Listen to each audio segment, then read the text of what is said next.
கர்த்தருடைய பரிசுத்த நாமத்துக்கு ஸ்தோத்திரம். ஆண்டவராகிய இயேசுவின் நாமத்தினாலே உங்கள் அனைவரையும் தி சீகன் பால் பைபிள் இன்ஸ்டிடியூட்டுக்கு அன்புடன் வரவேற்கிறேன். மறுபடியும் இன்றைக்கு இந்த வகுப்பில் நம்ம ஒருவரை சந்திப்ப தேவனுடைய சுத்த கிருபை இறக்கம் அருமையான சொல்லப்பட ஐயாக்காக பாஸ்டர் அம்மாக்காக வந்திருக்கிற ஐயாவுடைய உடன் ஊழியர்கள் வந்திருக்கிற தேவ ஊழியர்கள் தேவ பிள்ளைகளுக்காக கர்த்தருக்கு நன்றி சொல்கிறேன்.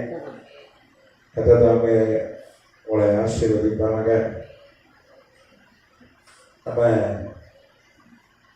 கடந்த வாரத்தின்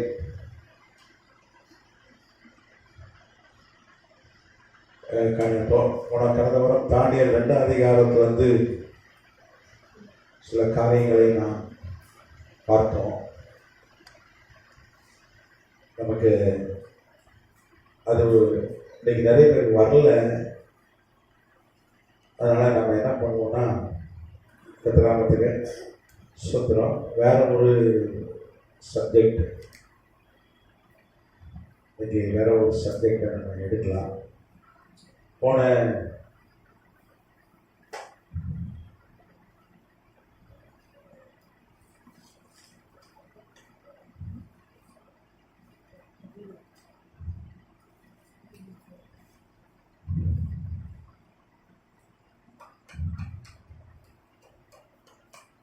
நாமம் மையப்படுவதாக இன்னைக்கு கிறிஸ்துவியல் அப்படின்ற ஒரு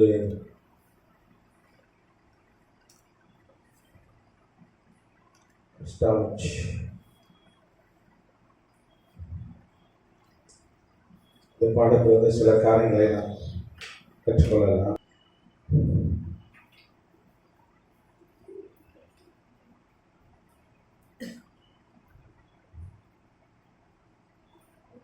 ஏசாயா 9ஆம் அதிகாரம் 1-2 ஆகிய வசனங்கள்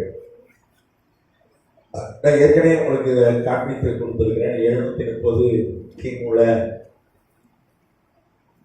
ஏசாயா உரைத்த தீர்க்க தரிசனம். ஏசாயாவுக்கு அப்போ 40 வயசு.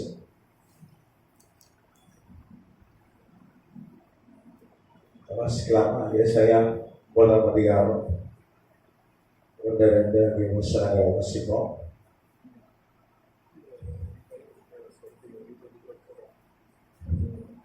ஆகிலும் அவர் செபுலோன் நாட்டையும் நப்தலி நாட்டையும் இடுக்கமாய் ஈனப்படுத்தின முந்தின காலத்தில் இருந்தது போல அது இருப்பதில்லை.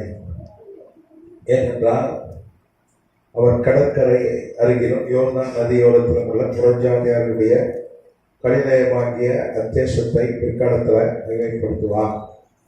இருள் நடக்கிற ஜனங்கள் பெரிய வெளிச்சத்தை கண்டார்கள். மரண இருளின் தேசத்தில் குடியிருக்கிறோமே வெளிச்சம் பிரகாசித்தது.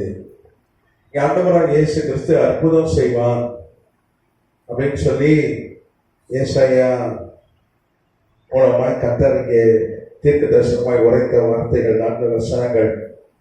அதுவும் எங்கே அற்புதம் செய்வார் என்று சொல்லப்பட்டிருக்கிறது. நப்தலி நாடு, செபுலோன் நாடு, அதுக்கப்புறம் கடற்கரை, கலிலேய கடற்கரை, அதை அருகிலே அது சுற்றுப்புறத்தில் இருக்கிற நாடுகள், அப்புறம் யோர்தான் நதி ஓரத்தில் இருக்கிற புறஜாதியாருடைய கலிலேயாவாகிய தேசத்தை கர்த்தர் அங்கே அற்புதம் செய்வார் என்று ஆண்டவராகிய இயேசு கிறிஸ்து முதல் அற்புதம் செய்கிறதுக்கு ஒரு 757 ஆண்டுகள் முன்பாக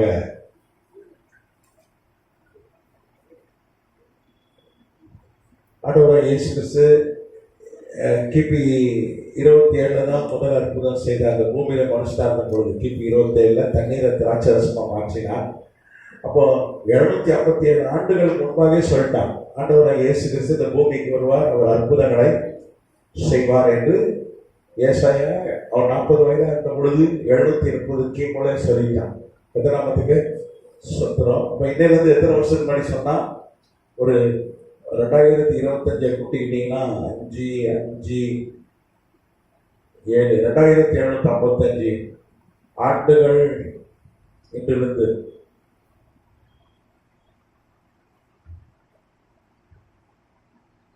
இன்றிலிருந்து ஒரு 2735 ஆண்டுகள் முன்பாகவே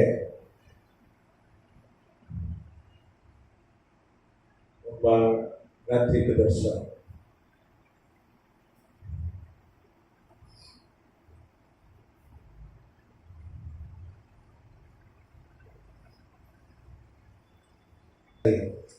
நம்ம வேத புஸ்தகத்துல வந்து அன்றைக்கு யோவான் 9ஆம் அதிகாரம் 1-12 வரைக்கும் கண் தெரியாத பிறவிகளுடன் செலடேனியேஷன் பேர், அவனுக்கு 21 வயசு, அவன் ஒரு பாவம் செய்யாதவன், அவன் தாய் தந்தை பெற்றோரும் நல்லவர்கள், ஆனால் பிறக்கும் போது கண் தெரியாம பிறந்துட்டான், பிச்சைக்காரனா இருந்தான் பிறவிகளுடன்.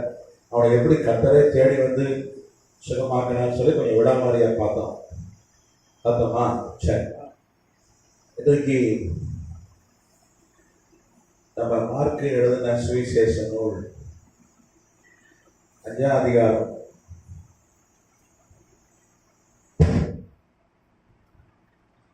மார்க்கு 5ஆம் அதிகாரம் 1ஆம் வசனம். பின்பு அவர்கள் கடலுக்கு அக்கறையில் உள்ள கதிரேயனுடைய நாட்டில் வந்தார்கள். 2ஆம் வசனம், அவர் படகுலிருந்து வாசிக்கலாமா? 2ஆம் வசனம் 1-2. அவர் படகுலிருந்து இறங்கினவுடன் அசுத்த ஆவி உள்ள ஒரு மனுஷன் பிரேத கல்லறிந்து அவருக்கு எதிராக வந்தான். அவன் அநேக தரம் விலங்கினாலும் அவசரம், அவன் அநேக தரம் விலங்கினாலும் சங்கிலினாலும் கட்டப்பட்டிருந்தும் சங்கிலிகளை முறித்து விலங்குகளை தகர்த்து போடுவான், அவனை அடக்க ஒருவனால் கூடாது இருந்தது. அதே மாதிரி 3ஆம் வசனம் சொல்லு, அவனை சங்கிலிகளாலும் கட்ட ஒருவனாலும் கூடாது இருந்தது. அப்போ 9ஆம் வசனம் சொல்லுது, அப்பொழுது அவர் அவனை நோக்கி உன் பேர் என்ன என்று கேட்டார். அதற்கு அவர், நாங்கள் அநேகராய் இருக்கிறபடியா என் பேர் லேகியா என்று சொல்லி தங்களை அந்த திசையிலிருந்து துரத்தி விடாதபடிக்கு அவரை மிகவும் வேண்டிக் கொண்டார். அப்பொழுது அவ்விடத்தில் மலை அருகே அநேக பன்றி கூட்டம் மேய்ந்து கொண்டிருந்தது. அந்த பிசாசுகள் எல்லாம் அவரை நோக்கி, பன்றிகளுக்குள்ளே போகும்படி அவைகளுக்குள்ளே எங்களை அனுப்பும் என்று அவரை வேண்டிக் கொண்டார். இயேசு அவர்களுக்கு உத்தரவு கொடுத்த உடனே அசுத்த ஆவிகள் புறப்பட்டு பன்றிக்குள் போயின. உடனே ஏறக்குறைய 2000 பன்றிகளுக்குள் அந்த கூட்டம் உயர்ந்த மேட்டிலிருந்து ஓடி கடலிலே பாய்ந்து கடலில் அமிழ்ந்து மாண்டது. இங்க மார்க்கு 5ஆம் அதிகாரம் 1-இருந்து நீங்க தொடர்ச்சியா 20 வரைக்கும் தொடர்ந்து அப்படியே இது வரைக்கும் பார்த்தீங்கன்னா ஆண்டவராக இயேசு கிறிஸ்து கதரையினர்னு ஒரு நாட்டுக்கு போறார்.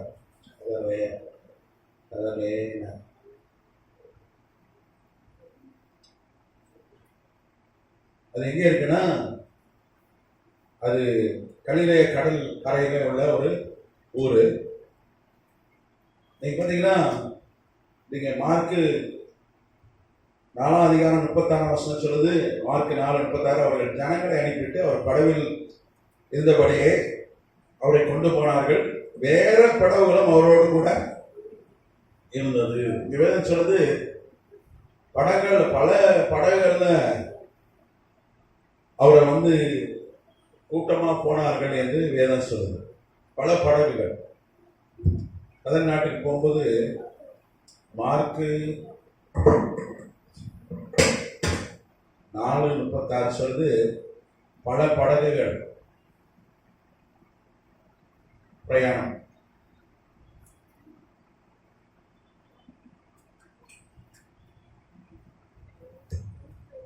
நீங்க பாத்தீங்கன்னா ஆண்டவராக இயேசு கிறிஸ்து பயன்படுத்தின படகு இன்றைக்கும் வந்து அதை கண்டுபிடித்து 1986 அவங்க கண்டுபிடித்து வைத்திருக்கிறாங்க விஞ்ஞானிகள். அது பார்த்தீங்கன்னா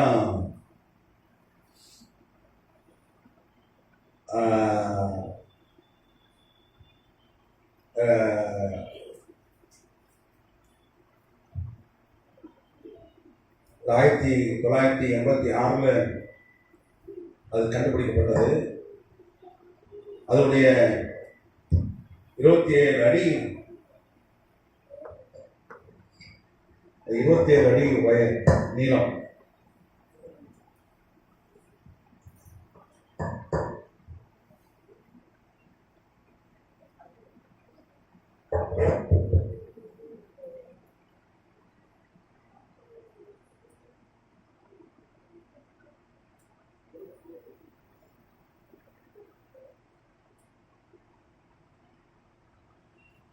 ஆயிரத்தி 1986 கண்டுபிடிக்கப்பட்டது.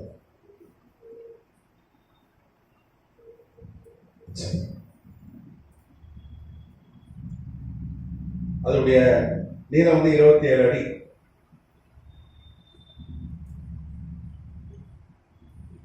அகலம் நீளம் இல்லை, நீளம்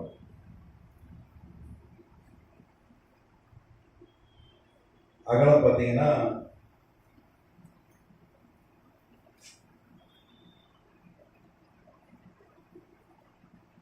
7 அடி.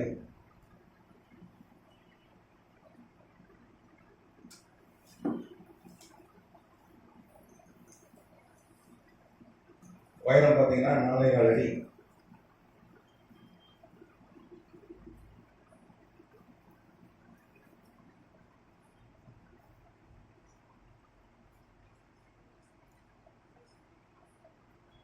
இப்போ அது எங்க இருக்குன்னா, இப்போ தற்சமயம் அது எங்க இருக்குன்னா ஈகால் ஆலோன், ஈகால் அந்த பாடம் எடுத்துருக்கேனா? இல்லை. ஈகால் ஆலோன் மியூசியம்.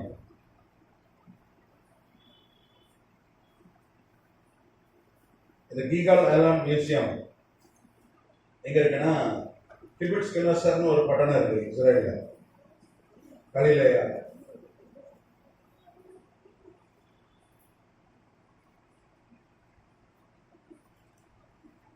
உங்களுக்கு இஸ்ரேல்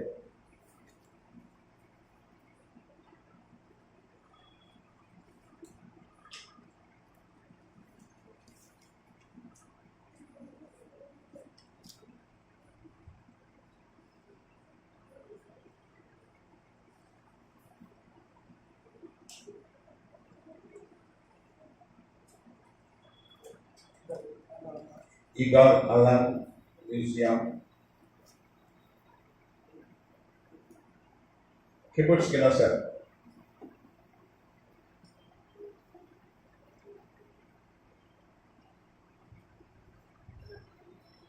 இஸ்ரேல்.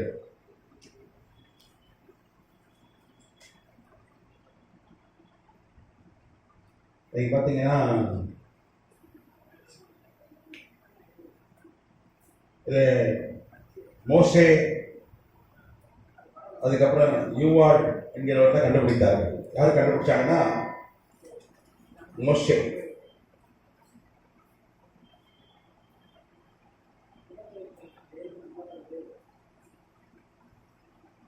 அதுக்கப்புறம்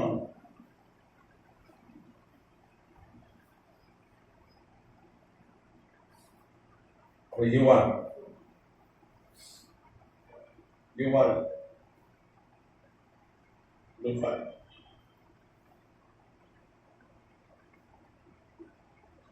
யுவான்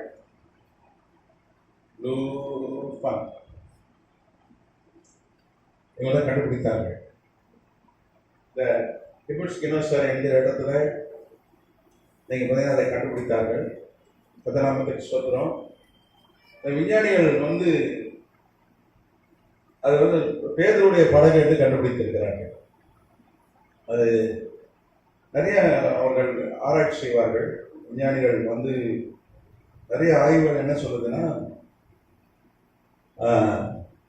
இது வந்து ஆண்டவராகிய இயேசு கிறிஸ்து காலத்துல வந்து பேதுருடைய படகு அதைதான் ஆண்டவர் பயன்படுத்தினார் என்று வேதம் சொல்லுது. கர்த்தருக்கு ஸ்தோத்திரம். அப்போ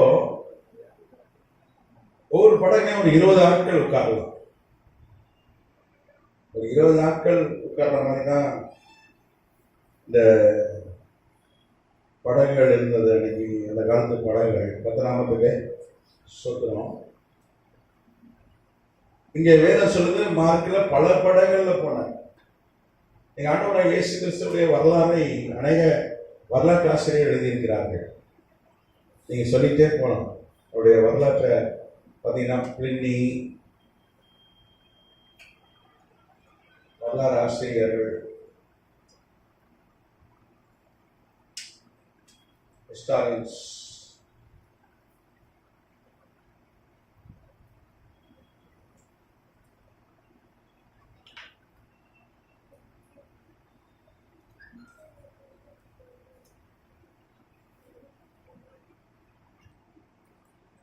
பிளினி,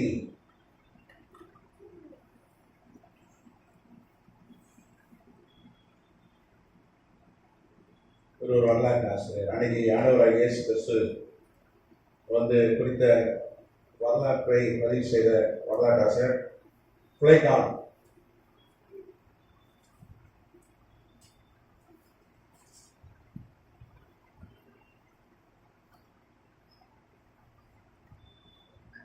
இவர் ஒரு வரலாற்று ஆசிரியர். அன்னைக்கு வாழ்ந்த வரலாற்று ஆசிரியர் பேர் செரப்பியான்.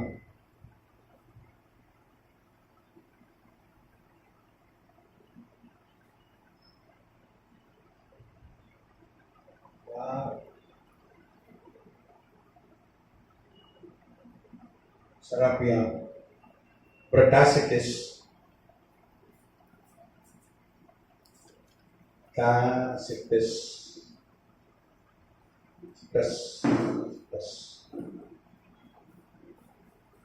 டாசிட்டஸ். அப்புறம் தல்லூஸ்,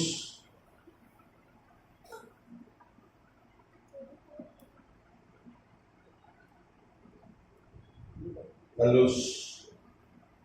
அப்புறம் சுட்டோனியஸ்,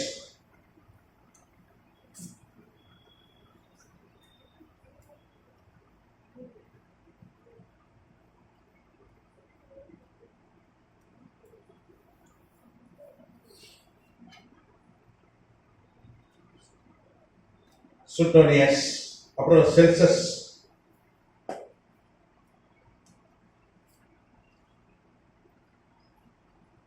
செல்சஸ். அப்புறம் ஜோசப்பஸ் பிளேவியஸ்.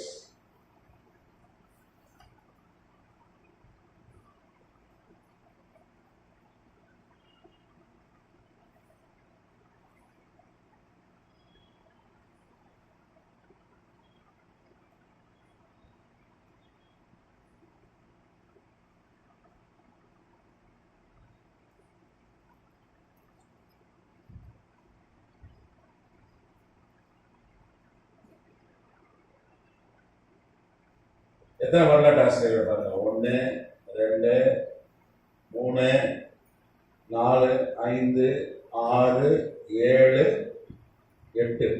எத்தனை எத்தனை வரலாற்று ஆசிரியர்கள்? 8 வரலாற்று ஆசிரியர் வாழ்ந்த. இவங்களாம் வந்து யுனெஸ்கோவால் அங்கீகரிக்கப்பட்ட வரலாற்று ஆசிரியர். இவங்களும் இயேசுவை பார்த்தவர்கள், இயேசுவை குறித்த வரலாற்றுகளை பதிவு செய்தவர்கள்.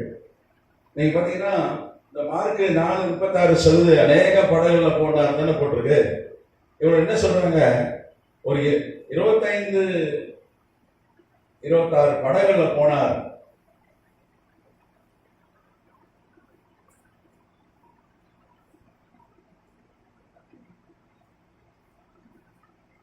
அப்படின்னு சொல்லி அவங்க பதிவு செய்கிறாங்க. இங்க வேதம் தான் சொல்லுது, அவர் ஏராளமான படகுல போனார். நமக்கு தெரிஞ்ச ஒரே ஒரு படகு தான் காட்டுவாங்க, கர்ணமூர்த்தி படத்துல தான். அது இல்லை, ஏராளமான படகுல போனார். எங்க போனாலும் 500 ஆட்கள் போனார்கள் சொல்லி பதிவு. 300க்கு மேல 500 ஆட்கள் போனார்கள் என்று வேதம் சொல்லுது. நீங்க பாத்தீங்கன்னா இந்த லூக்கா எழுதின சுவிசேஷ நூல் 8ஆம் அதிகாரம்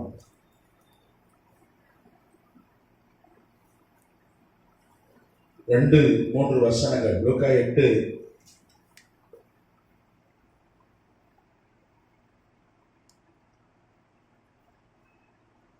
2-3 வசனங்கள்.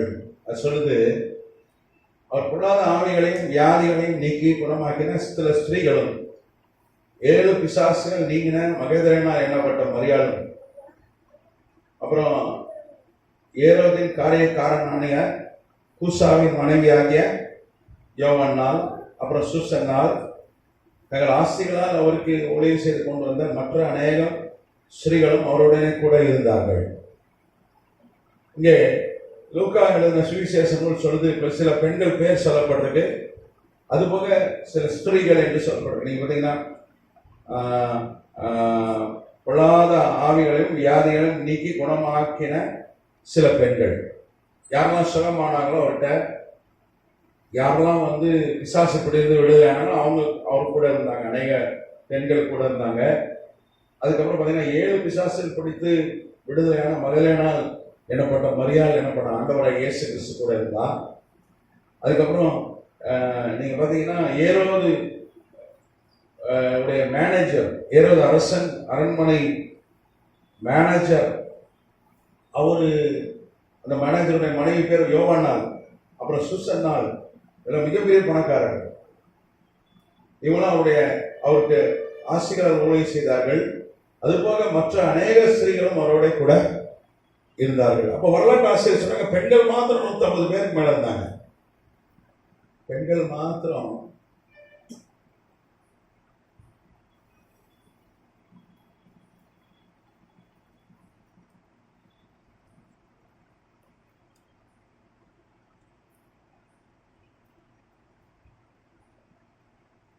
அவருடன் ஊழியம் செய்தாங்க.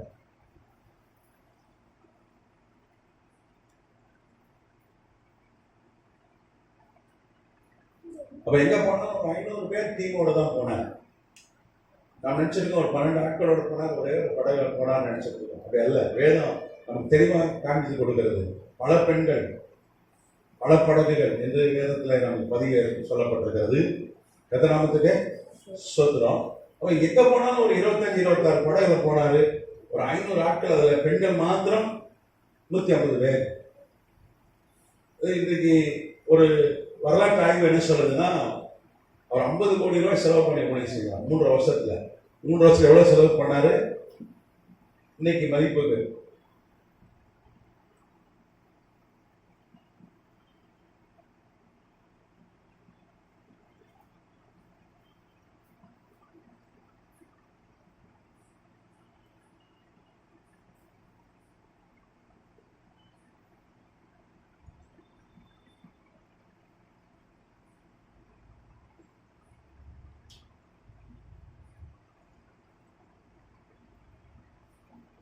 எத்தனை கோடி? 3 வருஷத்துல 50 கோடி செலவு பண்ணார். 50 கோடி ரூபாய் செலவு செய்து 3 வருஷம் செலவு பண்ணி என்ன பண்ணார்? ஊழியம் செய்தார் என்று வரலாற்று ஆய்வுகள் சொல்லுது. இப்படி கேட்கலாம், நமக்காக வறுமையை சுமந்தார் என்று வேதம் சொல்லுதுன்னா, அவர் வறுமையை சுமந்தார். அதனாலதான் அவர் என்ன பண்றாரு? கேட்டலூமால பிறந்தார். கேட்டலூமானா என்ன? கழுதை கட்டுகிற ஒரு இடம். நம்ம ஏற்கனவே ஆய்வு செஞ்சிருக்கோம் நினைக்கிறேன். ஆய்வு செஞ்சிருக்கோமா? கேட்டலுமா? இல்லை. நீங்க பார்த்தீங்கன்னா ஆண்டவராக இயேசு கிறிஸ்து எங்கே அவர் பிறந்து எங்கே கடத்தி வச்சிருந்தார்கள்? அவரை முன்னணியிலே வைத்திருந்தார்கள். அப்படிதானே? நீங்க மெய்ப்பர்கிட்ட சொல்லப்பட்ட போது லூக்கா எழுதின சுவிசேஷ நூல் தான் சொல்லுது. அப்போ மெய்ப்பர்களுக்கு என்ன அடையாளம் பார்த்தீங்கன்னா, 7ஆம் வசனம் லூக்கா 2:7 பார்த்தீங்கன்னா அது சொல்லுது, அவள் தன் முதல் பேரான குமாரனை பெற்று சத்திரத்திலே அவர்களுக்கு இடமில்லாது இருந்தபடினா பிள்ளையை துணிகளை சுற்றி முன்னணியில் கடத்தினான்.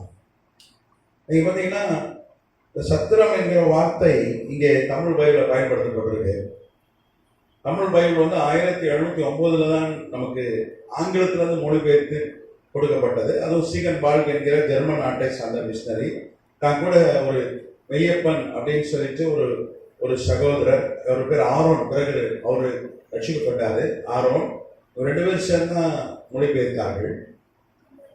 அன்றைக்கு பாருங்க, கிங் ஜேம்ஸ் வெர்ஷன் 1611ஆம் வருஷத்துல மொழிபெயர்க்கப்பட்ட கிங் ஜேம்ஸ் வெர்ஷன் என்கிற ஆங்கில பைபிளை வைத்து தான் என்ன பண்ணாங்க? மொழிபெயர்த்தார். டைரக்டாக இபிரேய மொழியிலிருந்து கிரேக்க மொழியிலிருந்து மொழிபெயர்க்கல. அதனால நீங்க நல்லா கவனிக்கணும்.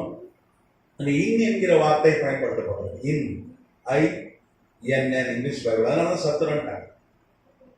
இன்னும் ஹோட்டலுக்கு தான் இன்னும் பேர் வைப்பான். நம்ம ஓஎம்ஆரில் எஸ்ஆர்பி ஜங்ஷன்லாம் ஹாலிடே இன்னும் ரோடு இருக்கு, 5 ஸ்டார் ரோடு.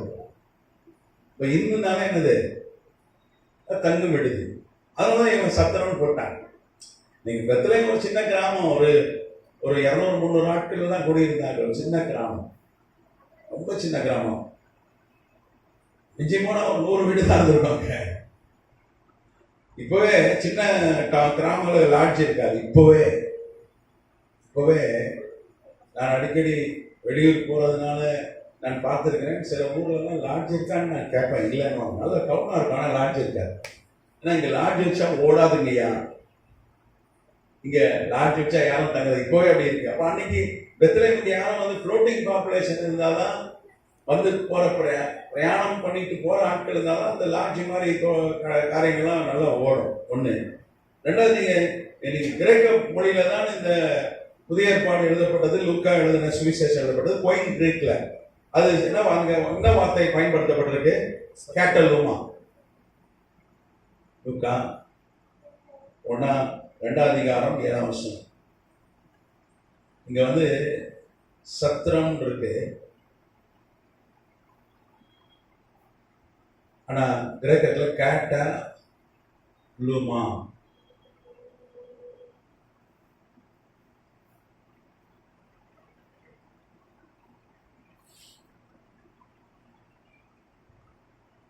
கேட்டலூமானா பார்க்கிங், கழுதை கட்டுற, அதாவது பார்க்கிங் ஸ்பேஸ். இப்போ சென்னையில் எப்படி வீடு கட்டுறாங்கன்னா, கீழே கார் நிறுத்தம், மேலே வீடு. ஏன்னா நில விலைலாம் ரொம்ப அதிகமாகிடுச்சு, புரியுதுண்ணே. ரொம்ப விலை, ₹1,00,00,000 மேலே, 2 கோடி 1.5 கோடி அப்படி கொடுத்து தான் குறைஞ்சபட்சம் மனம் வாங்குறதே 2 கோடி 1.5 கோடி. நான் இன்னைக்கு ஒரு காலையில் ஒரு கிராமத்துக்கு போனேன் ஓடியதுக்கு. அவங்க சொன்னாங்க விவசாய நிலம் 1 ஏக்கரை 50 லட்ச ரூபாய்க்கு கிடைக்கும். நான் பக்கம் தான், திருப்பூர்லேருந்து பக்கம். நம்ம காலையில் கூட ஓடி எனக்கு டக்குன்னு வரமாட்டேங்குது. சரி, திருக்கல்குன்றம் பக்கத்தில் ஒரு சின்ன டவுன் அது. டவுனுக்கு கொஞ்சம் ஒதுக்குப்புறமா அதான் சொன்னாங்க, ஒரு 50 லட்சம் கொண்டுனே நாங்கள் எவ்வளோ தரோம், 1 ஏக்கர் இடம் தரோம் அப்படின்னாங்க. இங்கே ரொம்ப கிட்ட, திருப்பூர்லேருந்து ஒரு 20 நிமிஷத்தில் போயிடலாம்.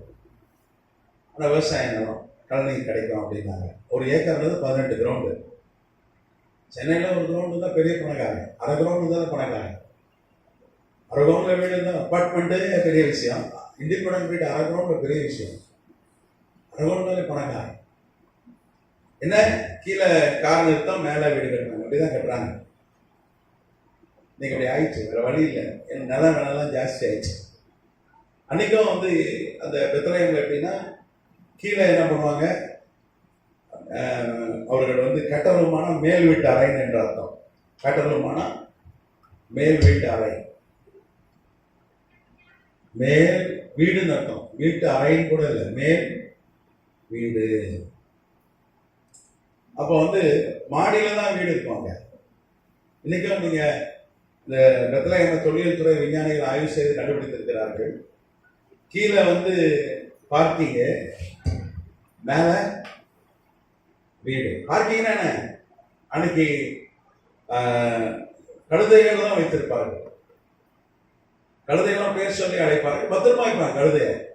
நாடு மாடை விட ரொம்ப பத்திரமா வந்து கழுதைகளை பாதுகாத்து வைப்பாங்க. ஏன்னா ஆண்டவரே சொன்னார், என்ன சொன்னாரு, முதல் குட்டி கழுதை குட்டி நீ தர வேண்டாம், அதை நீ உனக்கு வச்சுக்கோ, ஏன்னா அது உனக்கு ரொம்ப தேவை, மதிப்புள்ளது. அதுக்கு பதிலாக எனக்கு ஒரு ஆட்டுக்குட்டியை கொடுத்துருந்தாங்க. மற்ற எல்லாத்துக்கும் தலைச்சனை கேட்டவர், உன் பிள்ளை முதல் பிள்ளை எனக்கு கொடுன்னு கேட்டவர், கழுதை மாத்திரம் எப்போ உனக்கு பிரயோஜனம் உள்ளது, அதனால நீ என்ன பண்ணு, அந்த கழுதையை நீயே வச்சுக்கோ, அதுக்கு பதிலாக எனக்கு என்ன பண்ணு, எனக்கு ஒரு ஆட்டுக்குட்டியை கொடுன்னு சொன்னார். அப்படிதான் லேவியராகம் சொல்லுது.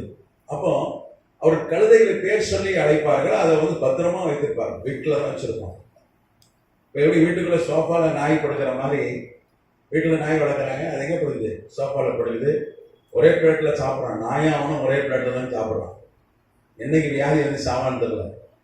ராபிஸ் வந்து இந்த எச்சல தான் திரும்பி இருக்கு. எல்லாம் படித்தவங்க தான் செய்யணும், அப்படிதானே. இன்னைக்கு சிலவெல்லாம் ஒருத்தனை வெளியே படுத்து இருக்கான். ஏன்டா, நாய் சின்ன வீடுங்க, நாய்க்கு இடம் இல்லைங்க, அதனால நான் என்ன பண்ணுறேன், வெளியே படுத்துக்கிறேன் உண்மையாவே அப்படிலாம் இங்க இருக்கா. கதிராமத்துக்கே சொல்றான். அன்னைக்கு கழுதைகளை அவ்வளவா பாதுகாத்து வைப்பாங்க. அதனால கீழே கழுதைக்கு என்ன வச்சிருப்பாங்க, அவங்க கொண்டத கழுதை கட்டுறதுக்கு எப்படி கார் பார்க்கிங் மாதிரி. கட்டணமானது மேலே இருக்கிற வீடுகள் மேலே இருந்தது, கீழே கழுதை கட்டுற ஸ்தலம் இருந்தது. அப்போ கேட்டலமான இடம் இல்லை.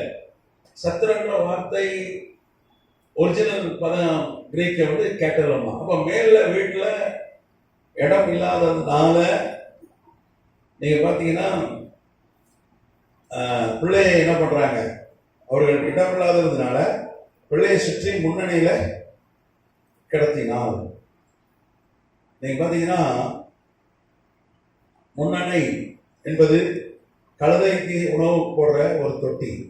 நீங்க ஏசாயா 1ஆம் அதிகாரம் சொல்லுது, அதில் வசனத்தை வாசிக்க.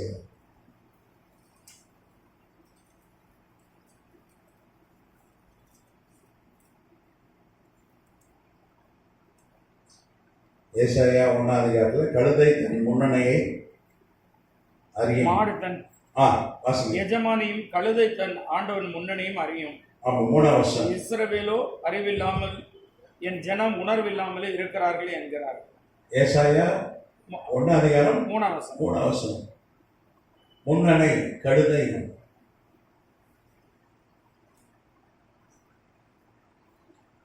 முன்னணை அப்படின்னா என்ன அர்த்தம்னா,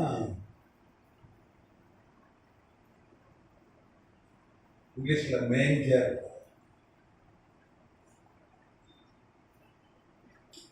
அப்படின்னா கழுதைக்கு சாப்பாடு போடுற தட்டு, தொட்டி, பிளேட். அது வந்து என்ன பண்ணியிருப்பாங்க, நல்லா ஒரு கல்லுனால ஒரு தட்டு வச்சிருப்பாங்க, சதுரமா இருக்கும். அதுதான் கழுதைக்கு சாப்பாடு போடுவாங்க. கழுதை அவ்வளோ நல்லா உள்ள மாதிரி பார்ப்போம். அப்போ ஆண்டவராக இயேசு கிறிஸ்து பிறந்த பொழுது வீட்டில், சொந்தக்காரன் வீட்டில் மாடியில் ஃபுல்லாகிடுச்சு, ஹவுஸ் ஃபுல்லாகிடுச்சு. ஏன் ஹவுஸ் ஃபுல் ஆகிட்டு, அவன் சொந்த ஊருக்கு போய் என்ன பண்ணணும், அவங்க பேரை கட்டாயம் பதியணும். கூட எஸ்ஐஆர் ஒன்று கொண்டு வந்துருக்கிறாங்க. அதில் ஓட்டுல பேர் இல்லைன்னா எதிர்கட்சிகள் இப்படி குற்றம் சாட்டுறாங்க, உங்களெல்லாம் என்ன பண்ணுவாங்க, இந்தியாவுக்கே துரத்திடுவாங்க. அதனால நீங்கள் பேரை சேருங்க அப்படின்னு சொல்கிறாங்க. அப்போ ஒரு குடியுரிமைக்கான ஒரு காரியமாக இந்த எஸ்ஐஆர் இருக்கிறது, அதான் உண்மை. நம்மளெல்லாம் அகதி முகாமில் கொண்டு போட்டுருவாங்க, நீ அதெல்லாம் பேர் சேர்க்கலைன்னா சொத்தெல்லாம் குடியிருவான்னு சொல்கிறாங்க. ஆனால் ஜனங்களுக்கு அதோடைய இது பத்தல, அது விவரம் தெரியல, அது ஒரு சீரியஸ்னஸ் தெரியல. செஞ்சாலும் செஞ்சிருவாங்க, சொல்ல முடியாது. ஏன்னா இந்த நாட்டு குடிமகன் இல்லை அப்படின்னு, ஏன்னா ஓட்டு சிக்ஸில் பேர் இல்லை, அதனால நாட்டு குடிமகன் இல்லை. அமெரிக்காவில் எல்லாம் துரத்தி விட்டா பாருங்க, குடிமகன் அல்லாதவர்களெல்லாம் அமெரிக்காவை துரத்தி விட்ட மாதிரி அவங்க துரத்தி நம்ம நாட்டுக்கு அமைச்சாங்க ஆட்களை. இங்கே இருக்கிறவங்க நான் எங்கே துரத்துவாங்கன்னு தெரியல அப்படின்னு எதிர்கட்சி கூட சொல்கிறான். சில பத்திரிகையாளர் அதை சொல்கிறாங்க. அது எவ்வளோ தூரத்துக்கு உண்மைன்னு தெரியல, அது சீரியஸ்னஸ் தெரியல. ஆனால் ஆதார் வந்து சீரியஸ்னஸ் நம்ம எல்லாருக்கும் தெரியுது. ஆதார்னா செல்ஃபோன் வேலை செய்யாது, பேங்க் அக்கௌண்ட் வேலை செய்யாது, ஜிபே வேலை செய்யாது, ஃபோன்பே வேலை செய்யாது. ஆதார்னா பாஸ்டர் ஐயாவுடைய லைசன்ஸே வேலை செய்யாது. ஏன்னா அதுவும் கனெக்டடாக தான் இருக்குது. ஐயா மேரேஜ் வச்சுருக்காங்க, ஐயாவுக்கு தெரியும். ஆதாரில் அது கனெக்டடாக, எல்லாமே ஆதார் கனெக்டட். பிள்ளைங்களுடைய ஸ்கூல்லையும் ஆதார் கேட்குறாங்க, ஒரு சிம் கார்டு கூட வாங்க முடியாது. அப்போ திடீர்னு ஒரு சட்டம், ஆதாரை வந்து இப்போ நாங்கள் புதுப்பிக்கிறோம், எல்லாம் அவங்க சொந்த ஊருக்கு போனோம், எங்கே பிறந்தையோ அங்கே போ அப்படின்னா சென்னையில் எல்லாரும் போயிடுவாங்க. சென்னையில் கொஞ்சம் பேர் தான் பிறந்தவங்க. சென்னை வாசின்னு பார்த்தீங்கன்னா முக்கால்வாசி பேர் வெளியூர்காரன் தான். கால்வாசி ஒரு 10 லட்சம் பேர் கூட இருக்க மாட்டான் சென்னை வாசி இங்கே பிறந்தவன். இப்போ எல்லாரும் படம் எடுத்து எங்கே போவாங்க. சப்போஸ் வந்து மதுரைன்னு வச்சுங்க, நீங்கள் பிறந்த ஊர், அங்கே போனீங்கன்னா லாட்ஜில் இடம் இருக்குது, எல்லாம் ஹவுஸ்ஃபுல் ஆகிடும். இந்த கல்யாண சீசனில் லாட்ஜ் கிடைக்காது. நாங்கள் சில நேரம் ஊழியத்துக்கு போவோம், அங்கே இருக்கிற ஊழியக்கார சொல்லுவாங்க, ரூம்லாம் போட்டு வச்சுருக்கேன், யார் வாங்கன்னு. அங்கே போவோம், நடுராத்திரி போவோம். சில நேரம் நம்ம ஃபோன் எடுக்க மாட்டாங்க. நாங்கள் ரூமுக்கு கஷ்டப்படுவோம். ஏன்னா காலையில் ஊழியம் மீட்டிங், கொஞ்சம் தூங்கினாலும் நல்லா இருக்கும். திருப்பி வர உடனே டிராவல் பண்ணிட்டு சென்னைக்கு வரணும், கார் ஓட்டிட்டு வரணும், ரூமுக்கு நாங்கள் கஷ்டப்படுவோம் பாருங்க. அதுவும் கல்யாண சீசன் ரூம் கிடைக்கல. ஆமா, கார்லயே படுத்து தூக்கிட்டு பம்ப் செட்ல குடிச்சிட்டு தான் வரணும். அப்போ ஃபுல்லாயிரும். அப்போ சொந்தக்கார வீட்டுல எல்லாம் ஃபுல்லாயிரும், சொந்தக்கார வீட்டுலயும் இடம் இருக்காது. அதுவும் இவன் ஏழை, மரியாதும் யோசேப்பும் ஏழைகள், பணக்காரர்ல. அப்போ ஏழைக்கு வந்து கொஞ்சம் மரியாதை குறைவு தான் சொந்தக்காரங்க வீட்டுல. எத்தனாமத்துக்கு சொந்தம். அதனால வேற வழி இல்லாம அங்கே கீழே தங்க வைக்கப்பட்டார்கள். அங்கே ஆண்டவராக இயேசு கிறிஸ்து பிறந்த போது ரொம்ப குளிர். மார்ச் 15 என்று வந்து ஆதாரங்களை வைக்கிறார்கள். மார்ச் 15. அது காரணம் சொல்றாங்க, வானத்துல நட்சத்திரம் தோன்றுச்சு. அந்த நட்சத்திரம் மார்ச் 15 கிமு நாள்ல தோன்றுச்சு. இந்தியாவில் கூட 70 நாள் தெரிஞ்சது, மே வரைக்கும் தெரிஞ்சது. இந்தியாவில இருந்து கொண்ட பரிசு ஒரு அரசு அதை பார்த்து போனா இந்திய வரலாற்று பதிவுகள் அதை சொல்லுது. அப்போ அந்த நட்சத்திரம் தோன்றது மார்ச் 15 அன்னைக்கு தான் அவர் பிறந்தாரு. நிறைய ஆதாரங்கள் இருக்கு. நம்ம அதை தனியா ஒரு கிளாஸ்ல பார்ப்போம். டிசம்பர் 25 பிறக்கல. டிசம்பர் 25 வந்து சாட்டன் நிலையான ஒரு பண்டிகை ரோமர்கள் கொண்டாடினார்கள்.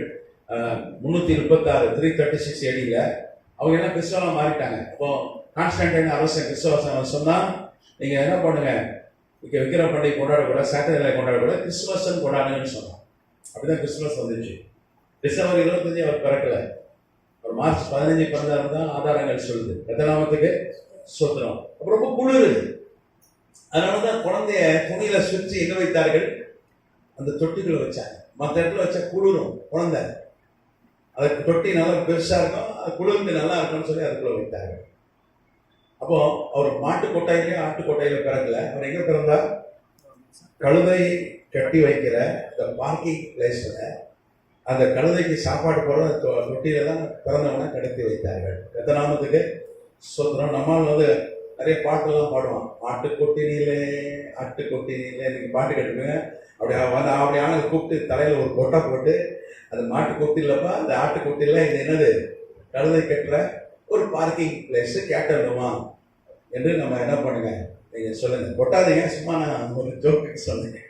என்னன்னா ஊழியக்காரர் வன்முறை கிளப்புறாரு, கொட்டை சொல்றாரு மண்டையில அப்படின்னு நீங்க நினைக்க வேண்டாம். சரி, அப்போ ஆண்டவராகிய இயேசு கிறிஸ்து வேதம் சொல்லுது, அவர் வந்து நம்முடைய வறுமையை சுமந்து தீர்த்தார் அப்படின்னு கொரிந்தியர்ல வாசிக்கிறோம். நாம் வந்து ஐஸ்வர்யமானா இருக்கணும்காக ஆண்டவர் என்ன பண்ணார், நமக்காக ஏழையானார்னு கொரிந்தியர்ல சொல்லப்பட்டிருக்கு, கொரிந்தியர் புஸ்தகத்துல சொல்லப்பட்டிருக்கு. அப்போ நீங்க சொல்றீங்க 50 கோடி ரூபாய் செலவு பண்ணி ஊழியம் செய்தார் 3 வருஷத்துல. அப்போ ஒரு வருஷத்துக்கு எவ்வளவு செலவு பண்ணியிருப்பார், 5 கோடிக்கு மேல செலவு பண்ணார். 15-20 கோடி செலவு பண்ணார். ஒரு 5 கோடி செலவு பண்ணியிருப்பார். ஒரு மாசத்துக்கு 1 கோடிக்கு மேல செலவு பண்ணார். ஐயோ, அப்போ அவர் ஏழை ஏன் வந்தாரு, நம்முடைய வறுமையை சுமந்து தீர்த்தாருன்னா ஏழையா தான் பிறந்தார், நாட்டுக்கோட்டையில பிறந்தார். ஒரு 2 வருஷம் அவர் வறுமையை அனுபவிச்சிருப்பார். ஏன்னா நீங்க நல்லா கவனிக்கணும், ஒரு தொட்டில் கூட இல்லை, ஒரு தொட்டில் கூட இல்லை. ஆண்டவர் சொன்னார், எனக்கு தலை சாய்க்க இடம் இல்லைன்னா, எனக்கு ஒரு வீடு கிடையாது. அதுவும் வந்து அவர் வறுமை, அது ஒரு வறுமையை குறிக்க சுமந்து தீர்க்கிறது. ஒரு வீடு கூட அவருக்கு சொந்தமா ஒரு கொட்டாய் கூட அன்னைக்கு இல்லை.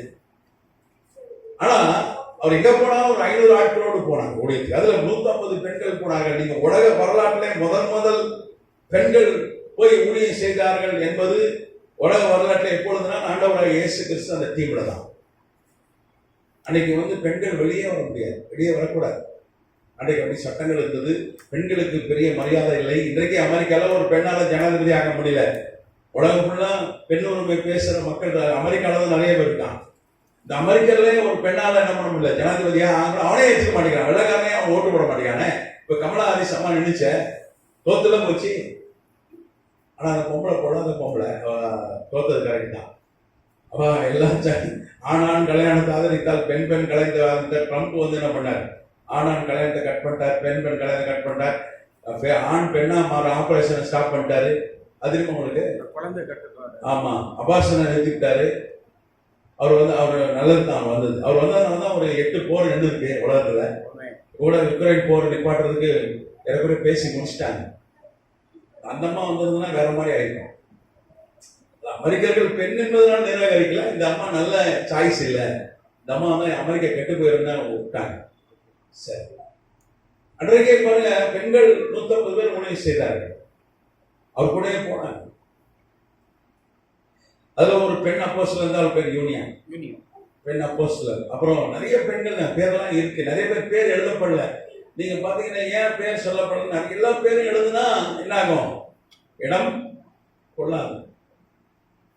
நீங்க பாத்தீங்கன்னா லாஸ்ட் புக்னு ஒரு புத்தகம் அமேசான்ல விற்கிறான், நான் நினைக்கிறேன் 6800 ரூபா நினைக்கிறேன். நீங்க அமேசான்ல துணி வாங்கியிருப்பீங்க, செல்போன் வாங்கியிருப்பீங்க, வேற எல்லாம் வாங்குறீங்க.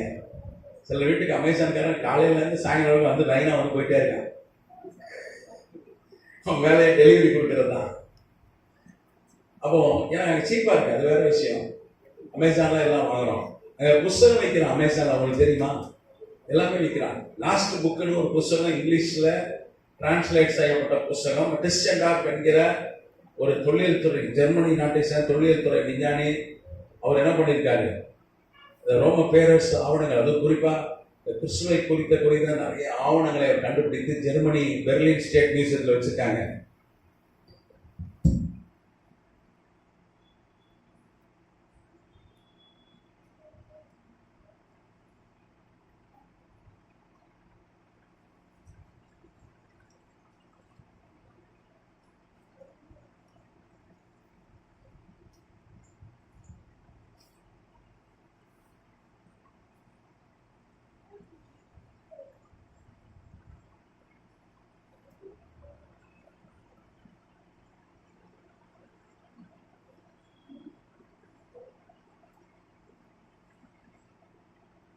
அந்த விஞ்ஞானி பேர் வந்து டாக்டர் டிஸ்டன்டாப்.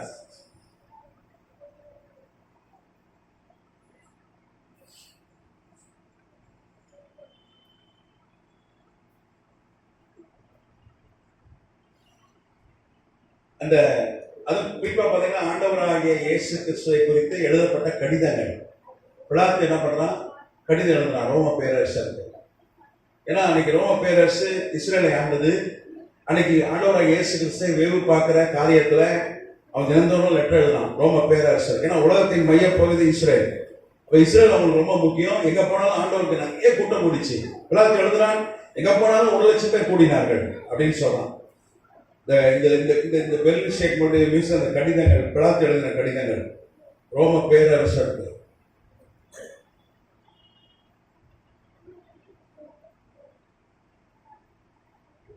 அன்னைக்கு டிபேரியஸ்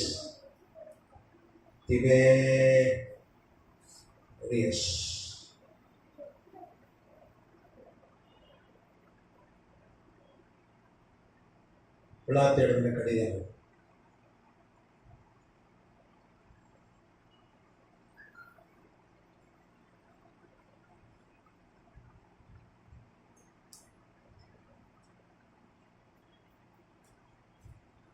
லெட்டர்ஸ் ஆஃப் பிலேட். பிலாத்து வந்து கவர்னர், பிலாத்து கவர்னர்.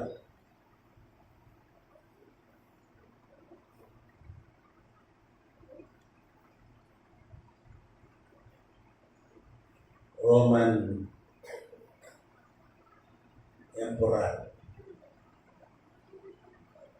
டிபேரியஸ்.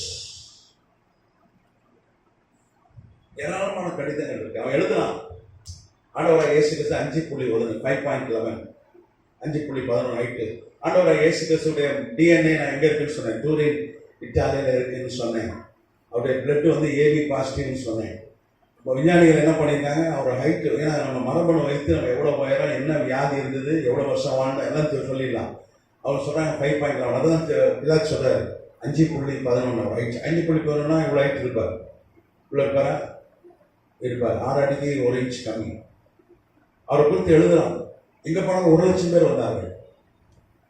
இப்போ 1,00,000 பேர். இப்போ சமீபத்தில் நடிகர் ஒருத்தர் கட்சி ஆரம்பித்திருக்கிறார், அவர் கரூருக்கு வந்தாரு. ஒரு 30,000 பேர் போல வந்தாங்க. பெரிய ஜன நெருக்கடியில் 41 பேர் செத்துக்கிட்டாங்க. நிறைய பேர் விதிப்பட்டு விழா எழும்பு முடிந்துதான் செத்து போனார்கள். ரொம்ப கோரமான அந்த குடும்பங்களை கர்த்தர் தேற்றுவாராக, ரட்சிப்பாராக. அப்போ அதை விட 3 மடங்கு கூட எங்க போனாலும். அப்போ அந்த கூட்டத்திற்கு வந்து அதுக்குதான் 500 ஆட்கள். அதுவும் பிரசங்கம் பண்ணணும். இன்னைக்கு மைக் இருக்கு, அப்படிதானே? விதவிதமா மைக் இருக்கு. ஆனா நீ மைக் கிடையாது, ஆடியோ கிடையாது, எலக்ட்ரிசிட்டி கிடையாது, ஒண்ணும் கிடையாது. அப்ப பேசணும்னா 1,00,000 பேருக்கு பேசணும். எப்படி பேசுறது? இவங்க அங்கங்க நிற்பார்கள்.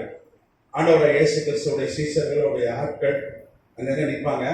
இவர் சொல்றதை அவங்க ரிப்பீட் பண்ணுவாங்க. அதுவும் தொண்டை, பெரிய தொண்டை, 2 பேருக்கு ரொம்ப பெரிய தொண்டை. அதனாலதான் ஆண்டவர் அவங்க என்ன சொன்னாரு? யாக்கோபு யோவானுக்கு ஒரு பேர் சொன்னார், இடி முழக்கத்தின் புத்திரர்கள், குமாரர்கள். அப்படின்னா அவங்க பேசினாங்கன்னா அவ்வளவு சவுண்டு, வேற ஒண்ணும் இல்லை. யோவான்லாம் பேசினா அலறும், சிலர்லாம் பேசினா அப்படி டடுங்கணுவான். அந்த மாதிரி சிங்க குரல். 2 பேரும் குரல் ரொம்ப டாப்பு. அதனால ஆண்டவரே இவங்களுக்கு என்ன பட்ட பேர் வச்சிருந்தாங்கன்னா இடி முழக்கத்தை. ஆமா, இவனுக்கு 4 பேர் சவுண்ட் விடுவானுங்க. இவனுக்கு ஒரு ஆள் பேசுற 4 பேர் பேசுற இவன் தான் போதும். அண்ணன் தம்பிக்கு அவ்வளவு பெரிய தொண்டை. சரியா? அதனாலதான் அவ்வளவு பெரிய கூட்டம். அவருக்கு எங்க போனாலும் அவர் கூட போச்சு. அப்ப 500 பேர் டெய்லி சாப்பிடணும். எவ்வளவு செலவாகும்? ஒரு 300 ரூபாய் போடுங்க. நம்ம நல்லா சாப்பிடலாம். அந்த காலத்துல நம்மள மாதிரிலாம் கிடையாது. நம்ம இப்ப 2 சப்பாத்தி சாப்பிடலாம். கரெக்டா? ரொம்ப இந்த காலத்து பிள்ளைங்க சாப்பிடறதே இல்லை. நானும் வாலி வயசுல இருக்க எங்களெல்லாம் கண்டு அளவு லிமிட் அன்லிமிட்டட் மீல்ஸ் கடை வச்சிருக்கோம். பயந்துடும். பஃபே, அன்னைக்கு பஃபே ரொம்ப போனா அவன் காலி. நானும் போனேன் வைங்க வாலி வயசுல. அப்படியே நடுங்கும். இவனுக்கெல்லாம் கட்டுப்படி ஆகாதியா சொல்றேன். அப்படி சாப்பிட்டோம் நாங்க. ஆண்டவர் கிருபையில அன்னைக்கு சாப்பிட்டது இன்னைக்கு கர்த்தர் பலன் கொடுத்துருக்கிறார். நிறைய டிராவல் பண்றேன். கர்த்தர் கிருபையில நிறைய டிராவல் பண்றேன், பலன் கொடுத்துருக்கிறார். நிக்கிறேன், எவ்வளவு நேரம் நிக்க முடியனால கர்த்தர் கொடுக்குற பலத்துல. சாப்பாடு ஒரு கருவிதான், பலன் கொடுக்கறது யாரு? கர்த்தர். நம்ம ஒழுங்கா சாப்பிடுறது இல்லை. ஆனா அன்றைக்கு உள்ள மக்கள் அப்படி சாப்பிடுவாங்க. ஒருத்தர் அரைப்படி, காப்படி, அரைப்படி, முக்காப்படி அரிசி சாப்பிடுவாங்க. அந்த மாதிரி அவ்வளவு சாப்பிட்ற ஆட்கள் அன்னைக்கு. அப்போ விடி அங்கங்க சமைச்சு சாப்பிட்டாங்க. சில இடத்துல வாங்கி சாப்பிட்டார்கள், சில இடத்துல சொல்லி சமைக்க சொன்னார்கள். அதான் வரலாறு. 500 பேர் டெய்லி கல்யாண வீட்டு சாப்பாடியா? இன்னைக்கு 500 பேரை கல்யாண வீட்டுல பார்க்க முடியாது. 200 பேரோட நிறுத்திடலாம். இப்போ 3 வேளையும் என்ன சாப்பாடு? கல்யாண வீட்டு சாப்பாடு.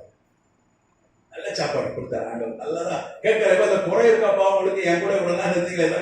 ஒரு குறை இல்லை நானுங்க. அப்ப நல்ல நான்வெஜ் எல்லாம் கொடுத்தாரு.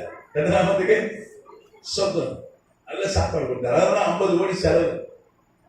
இன்னைக்கு மதிப்பு கூட ஜாஸ்தி இருக்கும். ஒரு தொகையை கணக்கு 50 கோடி என்று சொல்கிறார்கள். இப்ப மாசம் 1 கோடி ரூபாய்க்கு மேல செலவு பண்ணி ஊழியம் செய்தார். கதிராமத்துக்கு சொந்தம். அப்போ இங்கே டைம் ஆயிடுச்சு. ரைட்டு, இது தொடர்ச்சி அடுத்த வகுப்புல பார்ப்போம். ஆக்சுவலா தானியல் அதை கண்டினியூஸ் தான் ஸ்டார்ட் பண்ணேன். சரி, நிறைய பேர் இல்லை ஸ்டார்ட் பண்ணும்போது. சரி, கண்டினியூட்டி விட்டுறக்கூடாதுக்காக சரி இதை சொல்லிட்டு அப்புறம் எல்லாம் இருக்கும்போது எடுக்கலான்னு தான் அப்படி போயிட்டேன். இதுல ஏதாவது கேள்வி இருக்கா? இந்த பிளட் ஏசு கிறிஸ்துவோட பிளட் ஏபி பாசிட்டிவ்.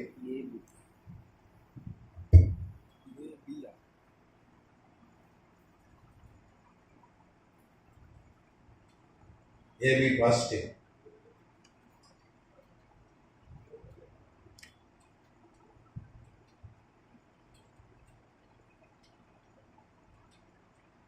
இது எங்க இருக்குன்னா டூரின், இத்தாலி.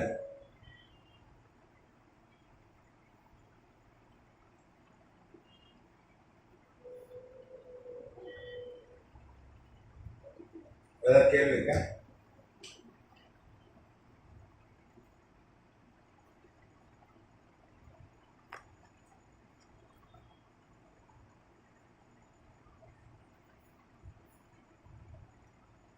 முன்னாடி கழுதையுடைய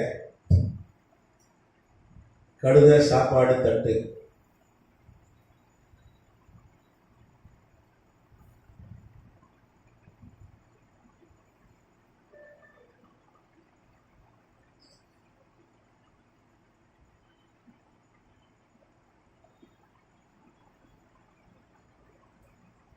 தொட்டி.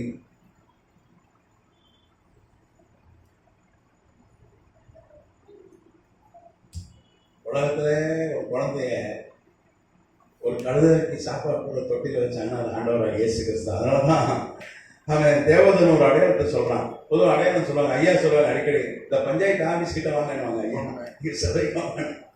அந்த மாதிரி ஒரு அடையாளம் என்னன்னா தேவதூதர்களுக்கு சொல்றாங்க. தேவதூதன் சொல்றான், இது கர்த்தராகிய இயேசு கர்த்தரை கிறிஸ்துவின் ரட்சகனுக்கு பிறந்திருக்கிறார். தாவீது ஊரில் பிறந்தார். பிள்ளைகளை துணிகளை சுற்றி முன்னணியிலே கிடைத்திருக்க அன்பீர்கள். இதுவே உங்களுக்கு இது வரைக்கும் எந்த குழந்தையாவது ஒரு அப்படி மிருகம் சாப்பிட்ற அந்த உணவு தட்டில் போட்டுருக்க மாட்டாங்க. ஆனால் குளிர் இடம் இல்லை. ஒரு 300-200 பேர் வாழ்கிற ஒரு பெத்லகேம்ல 1000 பேர் வந்து என்ன பண்ணுவோம்? அது ஒரு ஏழை இல்லை. பணக்காரனுக்கு ஃபர்ஸ்ட் இடம் கிடைக்கும், ஏழைக்கு இடம் கிடைக்குமா? ஆனால் வரலாற்று எல்லாரும் உதவி செய்தார்கள். அங்கே இருக்கிறது எல்லா உறவினரும் வந்து உதவி செய்ய இடம் இல்லைன்னா கூட அங்கே இருந்ததுனால உதவி செய்தார்கள். பிரசவத்துக்கு வந்து உதவி செய்தார்கள். இதெல்லாம் எங்கே இருக்குன்னா புரோட்டோ எவாஞ்சலியம் ஒரு நூல் இருக்கு.